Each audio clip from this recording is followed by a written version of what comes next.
रोजनामा खबरें में आपका खैर मकदम है। मैं हूं कासिम सैयद।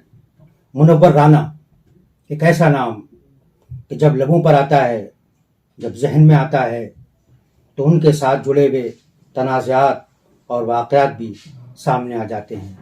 मुनव्वर राना जो सिर्फ शायर नहीं है, बल्कि एक जिम्मेदार शहरी भी है, जो दर्द को महसूस करता है, दिलों की आवाज़ को सुनता है और मुआशरे में होने वाली गुफ्तगू को अपने अल्फाज के ज़रिए अदा करने की कोशिश करता है। चाहे वो सियासत हो, चाहे वो समाजियात हो, मुनव्वर राना हर जगह नज़र आते हैं। तो आज हम उन्हीं मुनव्वर राना के साथ गुफ्तगू करने के लिए नवाबों के शहर लखनऊ में आए हुए हैं और अब हम उनसे गुफ्तगू का आगाज़ करते हैं। मुनव्वर राना साहब, रोज़नामा खबरें में आपका खैर मकदम है। जी आदाब। मुनव्वर राना साहब, आपका नाम तनाज़ात से क्यों जुड़ता है? आपका जब कोई बयान आता है तो एक तनाज़ा शुरू हो जाता है, उसकी क्या वजह है? आपको बड़ी मोहब्बत है तनाज़ात से? अच्छा सवाल किया आपने। असल में वो एक शायर थे सागर सिद्दीकी, सागर मेहंदी, बहराइच के। दोस्ती भी थी हमसे हालांकि सीनियर थे वो। उनका एक शेर है कि लतीफ बात भी अहबाब को खटकती है, लतीफ बात भी अहबाब को खटकती है, न जाने कौन सा कांटा मेरी जबान में है। तो हम अच्छी बात कहते हैं बुरी मालूम होती है। अब जैसे आप ये देखिए कि कलकत्ते में का एक वाकया है कि उस जमाने में सिद्धार्थ शंकर राय वहां के वजीर आला थे, मुख्यमंत्री। ज्योति बासु ने उस जमाने में वो अपोजिशन में थे, सीपीएम के लीडर थे। उन्होंने राइटर्स बिल्डिंग, जिसको विधानसभा कहते हैं यहाँ, उसका घेराव कर लिया। 10-12 हजार लोग होंगे, हंगामा हो रहा था। तो पुलिस कमिश्नर ने फोन किया चीफ मिनिस्टर को, यानी सिद्धार्थ बाबू को, और कहा कि यहाँ ज्योति बाबू बहुत हंगामा कर रहा है, आप ऑर्डर कीजिए कि हम लाठीचार्ज करेगा, एक्शन लेगा। सिद्धार्थ बाबू ने कहा ना, आप ज्योति बाबू को गाड़ी में बैठाओ, केसी दास के यहाँ ले जाओ, वहां रसगुल्ला खिलाओ, और गाड़ी में एक मटकी रसगुल्ले की रख करके उनको उनके बाड़ी में छोड़ाओ, यानी घर में। एक ये सियासत है। एक ये सियासत है कि हमारे यहाँ उत्तर प्रदेश में योगी जी आ गए। आते ही उन्होंने साहब जो अब्बा जान, खबरुस्तान, पाकिस्तान, तालिबान वगैरह वगैरह क्या क्या सब शुरू कर दिया। गर्मी निकालने की भी बात कही है। हाँ, वो कुछ भी कर सकते हैं। वो तो गर्मी निकाल सकते हैं। हाँ, नहीं, वो गर्मी निकालने का मतलब उर्दू मुहावरे में गर्मी गुजारना है। वो गर्मी गुजार सकते हैं, गर्मी निकाल नहीं सकते। मतलब वाज़ेह तौर से कहिए, क्या जा रहे हैं क्या ये? यस, ये नहीं आएंगे। अगर आपको कैसे पता लग रहा है कि ये नहीं आएंगे? नहीं, हम तो शायर हैं जी। हम जो आज कहते हैं वही 50 साल बाद सच हो जाता है। तो 50 साल बाद सच होगा ये योगी जा रहे हैं? नहीं, मतलब ये बात मैं ये कह रहा हूँ, हम लोग जो बात कहते हैं वो सच हो जाती है। तो उसी तरह हम ये बात अगर कह रहे हैं कि वो अगर नहीं आएंगे, वो अगर भाजपा आ भी जाए तब भी वो नहीं आएंगे। हाउएवर, अच्छा, मतलब नहीं, आपका कहना यह है, यानी भविष्यवाणी है कि अगर बीजेपी आ भी जाती है तब भी योगी जी नहीं आएंगे? योगी जी नहीं आएंगे जी। आपने एक बयान दिया था अभी हाल ही में कि अगर योगी, मैं अपनी बात खत्म करूँगा भाई, इसमें सवाल नहीं, मैंने कलकत्ता वाला मैंने बताया वाकया। अब हमारे योगी जी हैं, मठाधीश हैं। जाहिर सी बात है, हमने हमारे बचपन से लेकर जवानी तक यही रहा कि जब भी कोई गेरुए कपड़े पहनकर कोई साधु किसी इलाके से गुजर जाता था तो वहाँ एक तरह की खुशबू उठती थी, अमन की, सुकून की, मोहब्बत की। लेकिन ये कैसा साधु है कि साहब वो आते ही एक तरफ वो सिद्धार्थ शंकर राय है जो साधु नहीं था, एक तरफ ये साधु हैं और कहते हैं टीपू सुल्तान का लड़का कलकत्ते में रिक्शा चलाता है, और हंसते हैं। कहते हैं बहादुर शाह जफर की पड़पोती कलकत्ते में छप्पर के नीचे चाय बेचती है, फिर हंसते हैं। अगर साधु ऐसे होते हैं तो खुदा हिंदुस्तान को साधुओं से बचाए।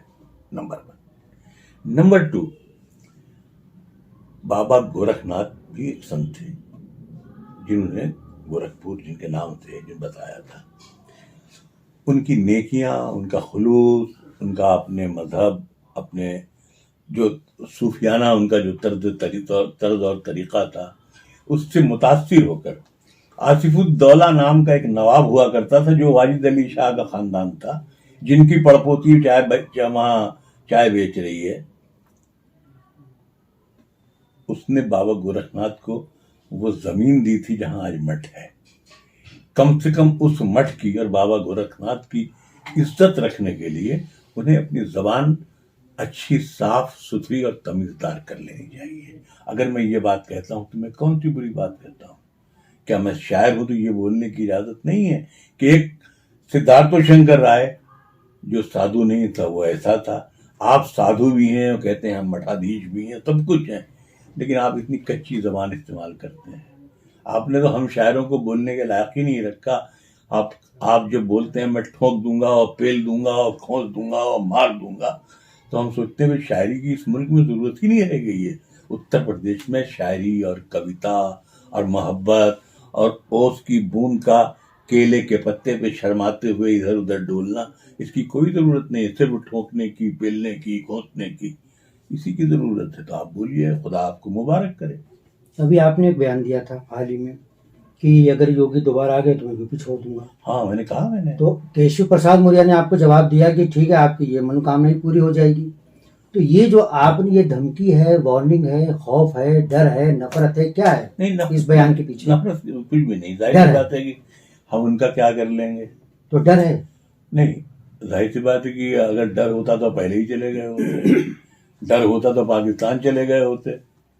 डरेंगे काहे के लिए? तो फिर क्यों जाएंगे यूपी छोड़? लेकिन इसलिए कि जब जिस सूबे में इंसान से मोहब्बत करने का तौर तरीका खत्म हो जाए और एक अजीब सी नाइंसाफी गूंजने लगे कि मालूम है कि दलित भी मारे गए, पंडित जिनके लोग सब पैर छूते थे उनको भी जितना जलील होना था उतना जलील किया।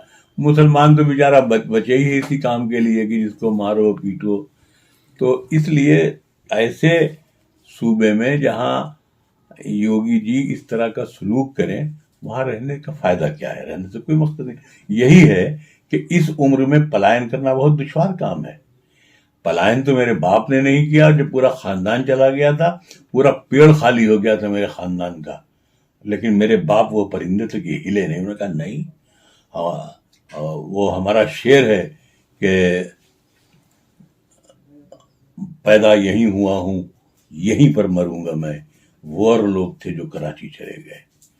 लेकिन जो मेरे वालिद ने कह दिया कि नहीं, हम नहीं जाएंगे। मेरी दादी बहुत जिद्दी थी, कहने लगी कि तुम यहाँ क्या करोगे अनवर? मेरे वालिद ने कहा अम्मा कोई काम नहीं होगा, तो जो 400 साल पुरानी खबरें हैं हमारे बुजुर्गों की, उन्हीं पर झाड़ू देते रहेंगे, बैठे रहेंगे, मगर हिंदुस्तान से नहीं जाएंगे। लेकिन आप ये सोचिए कि मुनव्वर राना रायबरेली छोड़कर, उत्तर प्रदेश छोड़कर जा रहा है 70 बरस की उम्र में। ये पलायन नहीं हुआ।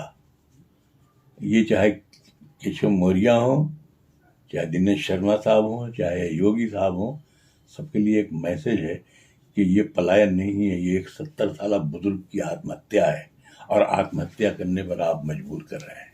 तो आत्महत्या तो इस्लाम में हराम है। इस्लाम में हराम है, लेकिन शायरी में एक शेर है वकील अख्तर का कि वो जो मरने पे तुला है अख्तर, उसने जी कर भी तो देखा होगा। तो आपको अगर ये कहा जाए कि एक तरफ योगी हैं, एक तरफ मोदी हैं, इनमें से किसको कितने नंबर आप देना चाहेंगे? यानी अच्छे कहा जाए दोनों में से कौन अच्छा है या दोनों में से कौन ज्यादा बुरा है, तो आप क्या? नहीं, देखिए, जहां तक मोदी साहब का मामला है तो मोदी साहब की जबान कच्ची नहीं है। बाकी जो करते हो वो करते हो। उन्होंने कहा कि कपड़ों से पहचाने जाते हैं लोग। नहीं, कपड़ों से पहचाने जाते हैं तो जाहिर बात, हमने भी कहा साधु कपड़े से पहचाने जाते हैं। तो पहचानना कोई बुरी बात नहीं है। तो आप उनको आप उनको प्रोटेक्ट कर रहे हैं। नहीं, पहचानना अलग चीज है, पहचान के मार देना खराब चीज है। आप मॉब लिंचिंग की तरफ इशारा कर रहे हैं। यस, मैंने अवार्ड जब वापस किया था, साहित्य अकादमी अवार्ड, तो मैंने इसीलिए वापस किया था कि साहब एक अखलाक को मारने के लिए 100 हिंदुओं को आप बदमाश बनाए दे रहे हैं, कातिल बनाए दे रहे हैं, अब क्या कर रहे हैं? मैंने वापस कर दिया मैंने अवार्ड। तो ऐसे लोगों को तो अवार्ड गैंग कहा गया था, अवार्ड गैंग करके। हाँ नहीं, यहाँ तो हर चीज गैंग है। यहाँ मतलब पूरा एक बहुत बड़ा अंधभक्तों का तबका है, वो हमको कहता है आतंकवादी, हमको कहता है पाकिस्तानी। तो जाहिर सी बात है कि हमको कहता है देशद्रोही। साहब जो इस मुल्क में अगर हम हैं तो हम 97 बार सजदा करते हैं दिन में, टोटल जो नमाजें पढ़ते हैं। और जो जिस मुल्क में मुसलमान रहते हैं और 97 बार उस जमीन को चूमते हैं, उनको भारत माता की जय कहने की जरूरत नहीं है। जब वो सजदे में जाके चूमते हैं तो इससे बड़ी भारत माता की जय और कोई नहीं हो सकती। तो आप क्या देखते हैं, अगर आपसे मुख्तसर अल्फाज में पूछा जाए तो क्या भविष्य है, क्या मुस्तकबिल है, जिस तरह के हालात इस वक्त?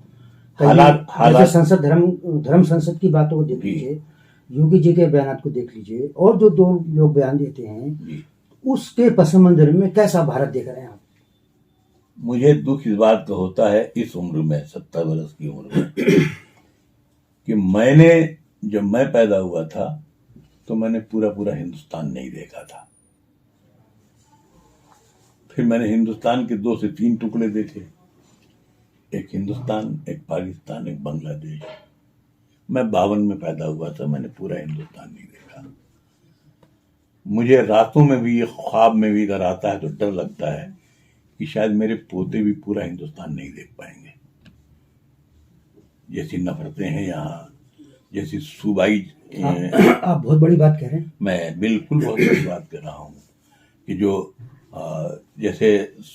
जैसी सूबाई दूरियां होती चली जा रही हैं, कि एक सूबा दूसरे सूबे को गालियां दे रहा है, एक सूबा दूसरे सूबे को बदमाश बोल रहा है, कुछ बोल रहा है, तो ये इस मुल्क के लिए अच्छा नहीं है। ये मुल्क जो है, इसे तो हमने हमेशा तस्बीह की तरह समझा था, जिसमें बहुत से दाने हैं पिरोए हुए हैं, और जिस दिन तस्बीह टूटती है सब दाने बिखर जाते हैं, एक दाना भी उस डोर में नहीं रह जाता। अच्छा, ये ग़ज़वा हिंद कोई योगी जी की नई स्कीम है जो भारत यहाँ के जनता के लिए उन्होंने लॉन्च की है? भाई मैंने पिछले दिनों कोई साबुन कही थी कि वो बिस्कुट का पैकेट है, क्या है? उन्होंने कहा था वो जिन्ना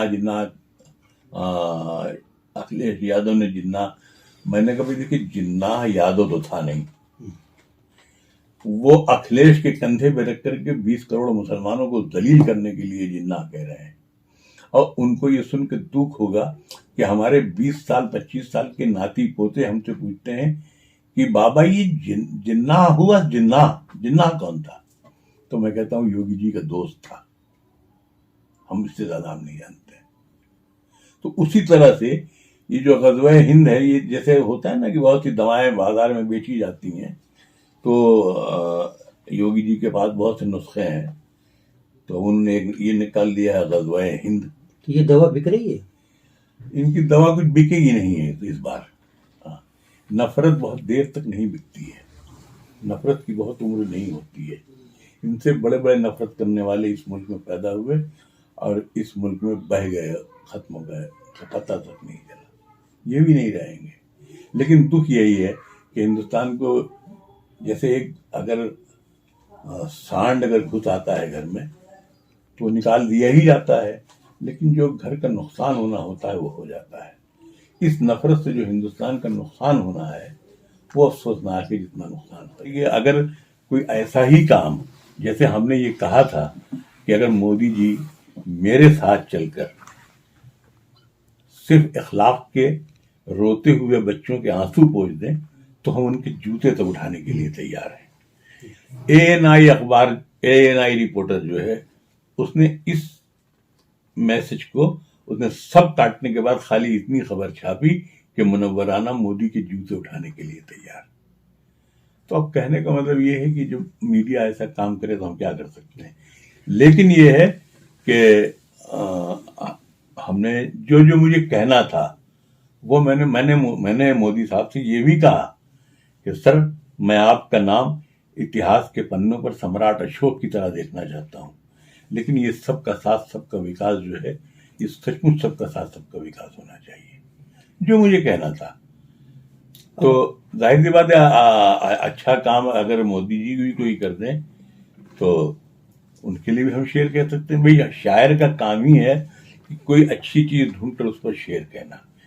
सोनिया गांधी ने ये एक बड़ा काम किया जो 120 करोड़ लोगों में किसी की हिम्मत नहीं हो सकती थी कि इनकार करते, तो मैंने इसलिए नज्म कही। मैंने अब दो सवाल छोटे छोटे हैं, बहुत बताइए। आपका सियासत के ताल्लुक से एक नजरिया है जी, सियासतदानों के ताल्लुक से भी एक नजरिया है जी। इस वक्त की सूरत हाल ये है कि आपकी एक साहबजादी कांग्रेस में है, एक साहबजादी समाजवादी पार्टी में है। जी, आप दोनों में से किसके साथ हैं? दो साहबजादी हैं, एक बिहार में है, वो भी है। अच्छा, माशाल्लाह, वहां भी है। हाँ, वो बिहार में जो बिहारी है वो भी वो किस पार्टी में है? मैंने अपनी अहलिया से कहा, मैंने कहा ऐसा है कि चलो चलते हैं मोदी जी के पास। उनसे कहते हैं कि सर ये अपनी भाभी को भी एक टिकट दे दीजिए तो पूरा खानदान इसमें सियासत में आ जाए। तो हमने कहा मेरी तो दिलचस्पी है नहीं। तो बात ये देखिए कासिम भाई, मामला ये हमारी 5 बेटियां हैं माशाल्लाह, एक बेटा है, सबकी हमने शादी कर दी, बेटी बेटे सबों की। अब आप ये समझ सकते हैं कि अब हमारी जिम्मेदारी तो खत्म है। ये उनके शौहर जो चाहें, वो जो चाहें वो कर सकती हैं, उसमें हमारा तो कोई रोल हो नहीं सकता है, ना ये कि हमारा कोई मशवरा उसमें शामिल होता है।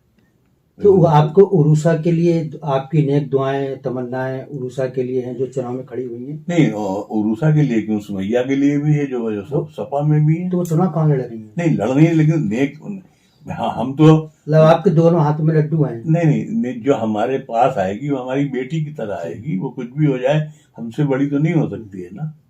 मुनव्वर राना को तो आपकी राय ख्वाहिश शामिल है या ये खुद उनका अपना फैसला है? नहीं, उनका फैसला है। अच्छा। वो उन लोगों, हमारा वो बहुत पुरानी कांग्रेसी हैं जो छोटी वाली हैं, सुमैया से पहले से हैं वो। तो ठीक है, उन लोग अपना शौक है, अपना वो सियासत करती होंगी, लेकिन सियासत मेरा इलाका नहीं है। सियासत में हमारी कभी दिलचस्पी नहीं रही है, आगे भी नहीं होगी। नहीं, हमारा तो शेर ही है कि सियासी गुफ्तगू मत कीजिए, अच्छा नहीं लगता। रफू पर फिर रफू मत कीजिए, अच्छा नहीं लगता। फिर आगे की क्या, आप तो आगे हम हैं और कब्र है और फैसला है, मुल्क नकीर है। अल्लाह ताला आपकी उम्र दराज करे। तो सियासत क्या है? अब एक ओवैसी साहब की जो एक एंट्री है उत्तर प्रदेश की सियासत में, हाँ, उसको किस नजर से देखते हैं? नहीं, हमने तो कभी पसंद नहीं किया। हम जहाँ जाती तौर पे मेरा मामला है, इनके एक वालिद भी होते थे, जैसे सबके होते हैं। वो कलकत्ते में 80 सीट पे उन्होंने ज्योति बासु के मुकाबले में खड़े कर दिए थे अपने कैंडिडेट। तो ज्योति बासु से किसी ने पूछा होगा कि एक हंते ओवैसी दाचे बोलो ओवैसी, इनके वालिद। तो ज्योति बासु ने ये कहा कि अगर कोई इनका कैंडिडेट अगर अपनी जमानत भी बचा लेगा तो हम राजनीति करना छोड़ देगा। तो यहाँ जैसे उत्तर प्रदेश में हमारा यही कहना था कि देखिए, उत्तर प्रदेश गंगा जमुनी तहजीब का शहर है। यहाँ आज भी इतनी खराबियों के बावजूद भी कट्टर से कट्टर हिंदू हो, अगर उसके सामने कोई मस्जिद या मजार पड़ जाता है तो वो रुक जाता है, जरा सी देर को नमस्ते करता है, हाथ जोड़ता है, जो भी हो। मेरा शेर है कि गले मिलने को आपस में दुआएं रोज आती हैं, अभी मस्जिद के दरवाजे पे माएँ रोज आती हैं। तो आपने देखा होगा फूट छुड़वाने के लिए औरतें में, तुम्हें हिंदू मुसलमान सब होते हैं। तो यहाँ आज भी आसिम भाई आप देखते होंगे कि हमारे उत्तर प्रदेश के देहात हैं, उनमें एक लड़की विदा होती है और पूरा गांव रोता है। उसमें आंखें हिंदू की भी होती हैं, मुसलमान की भी होती हैं। इसको सिर्फ मुसलमान की आंखें न बनाया जाए, वो ऐसी मुसलमान की आंखें बनाना चाहते हैं। आजादी के बाद उत्तर प्रदेश ही नहीं, पूरे हिंदुस्तान में किसी भी मुसलमान ने किसी मुसलमान को अपना लीडर नहीं बनाया। नेहरू थे, गांधी थे ही, इंदिरा गांधी, मुलायम सिंह, जो भी रहे हो। इवन एक बहुत बड़ा तबका जो है वो अटल बिहारी वाजपेयी से मोहब्बत करता था। मैंने यही कहा था कि अगर मोदी साहब सिर्फ अगर मुसलमानों से हमदर्दी करना शुरू कर दें तो सब के सब वोट उनकी झोली में आ जाएंगे, उन्हें कुछ करने की जरूरत नहीं। तो यहाँ कोई भी उत्तर प्रदेश में ये जो आकर ये सियासत करना कि साहब मुसलमान, अब वो क्यों, तो सब तो कहीं लड़ा रहे हैं, कहीं कुशवाहा लड़ा रहे हैं, कहीं कुछ लड़ा रहे हैं, वही कर रहे हैं। तो वो जाहिर सी बात है कि जब हमने ये बात कही कि हमारी प्रॉब्लम क्या है कासिम भाई, और अफसोसनाक बात ये है कि हमारा एक शेर है कि हमारा सानहा ये है कि हर दौरे हुकूमत में शिकारी के लिए जंगल में हम हाका लगाते हैं। तो ओवैसी भी मुसलमानों का हाका लगाकर भाजपा के पास ले जाते हैं कि वो पोलराइजेशन करे, वो नुकसान पहुंचाए। आपने बात को जहाँ छोड़ा है उसी में एक लाइन का जवाब, आप क्या देख रहे हैं 10 मार्च को क्या होने जा रहा है?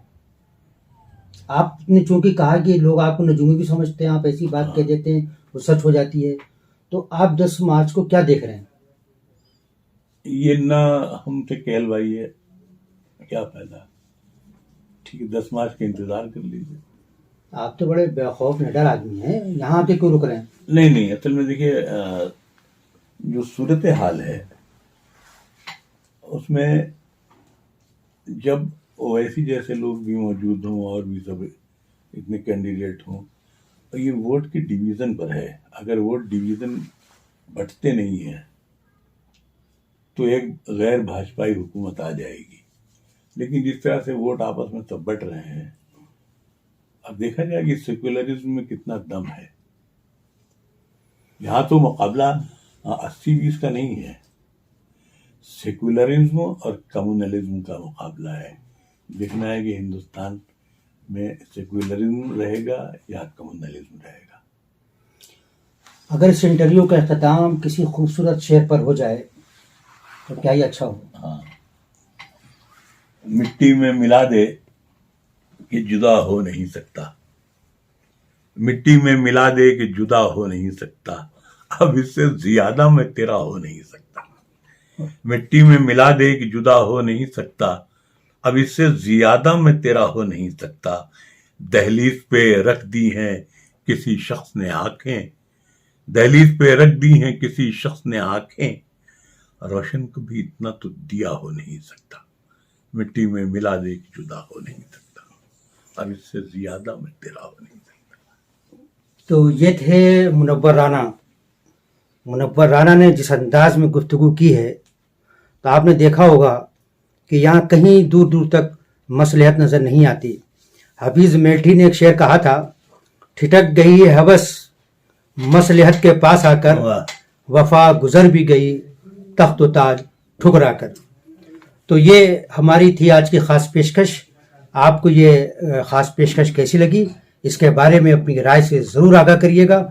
और आपसे आखिर में फिर वही गुजारिश है कि रोज़नामा ख़बरें के फेसबुक पेज को लाइक करिए, उसको फॉलो करें और चैनल को सब्सक्राइब करें। बहुत बहुत शुक्रिया।